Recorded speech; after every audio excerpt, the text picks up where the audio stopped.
አንድ የምትወደድ ሰው ልንገራችሁ፣ ሶስና የምትባል ሰው መጽሐፍ ቅዱስ ላይ ያለች የአንድ ጥሩ ሰው ባለቤት ናት። እግዚአብሔርን የሚፈራ ባል አላት። እሷም እግዚአብሔርን የምትፈራ ሰው ናት። የአይሁድ መምህራን መጡና ምንድን ያደርጓት? የአይሁድ መምህራን መጡና መልከኛ ናት፣ ሰውነቷን ከአትክልት ቦታ ገብታ ስትታጠብ አይተው የማይገባ ጥያቄ ይጠይቋታል። ደናዋል ደናዋል ደናዋል ደናዋል ብለው ተለያይተው ያም ያኛው ቤቱን ሂዷል ብሎ ሲመጣ ያኛውም ደግሞ ቤቱን ሂዷል ብሎ ሲመጣ ተገናኙ። አይ እንግዲህ ተማክረን ፈቃዳችንን ፈጽም ብለው ሳያፍሩ ለሁለት ይጠይቋታል። ይሄ ነገር ሀፍረት ነው። እኔ እግዚአብሔር የሰጠኝ ባል አለኝ ትላቸዋለች። አይሆንም ብለው እምቢ አሏት። እምቢ ካልሽማ ዝሙት ስትሰራ ያዝናት ብለን ለሕዝቡ እንናገራለን።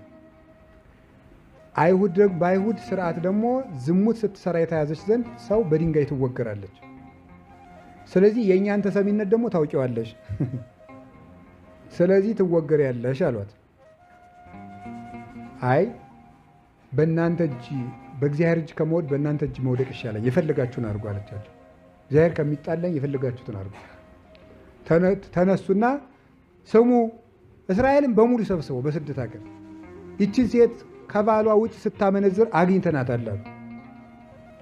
በድንጋይ ትወገር ትወገር። ደግሞ በእስራኤል የሴቶች ክብራቸው ራሳቸውን መከናነብ ነው። ራሷን ትግለጠው ራሷን አሉ። ክብር የላትም ይች ልትከናነብ አይገባትም አሉ። ሊቃውንቱ ግን በምስጢር ይላሉ፣ በምስጢር ውበቷን መጥገብ ፈልገው ነው። ከዚያ በኋላ ታውርድ ክንብንቧን አሉ። አወረደች። ምን አደረጉ? ሰው ሁሉ ትገደል ብሎ ወሰነ። እሷ ግን አሁንም ተስፋ ማን ነበረ? እግዚአብሔር። ነገር አለቀ፣ ተወሰነ፣ ትወገር ተብሎ ወደ መወገሪያ ቦታ ሲወስዷት አንድ ድንገት አንድ ወጣት እጁን አወጣ። እኔ ከዚች ሴት ደም ንጹሕ ነኝ አለ። ማን ነው? ዳንኤል ይባላል። የስሙን ትርጓሜ ማብራችሁ ተመልከቱ። ዳንኤል ማለት እግዚአብሔር ዳኛ ነው ማለት ነው። ይቺ ሰው ፈራጅ አልነበራትም። ሰው ሁሉ ሊገላት ከጨረሰ በኋላ የቀራት ዳኛ ማን ነበር?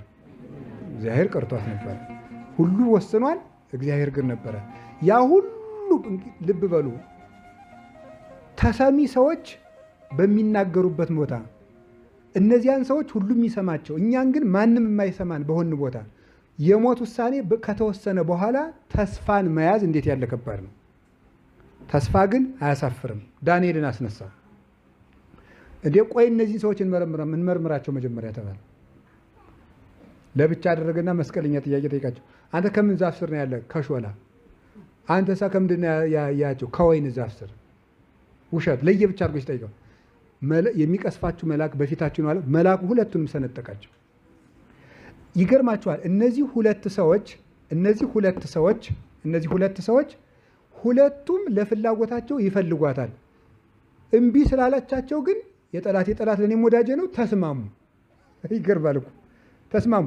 እነዚህ የተለያየ ዓላማ ያላቸው ቤተ ክርስቲያንን ለማጥፋት ሲሉ የሚስማሙ ሰዎች ናቸው። ይገርማቸዋል።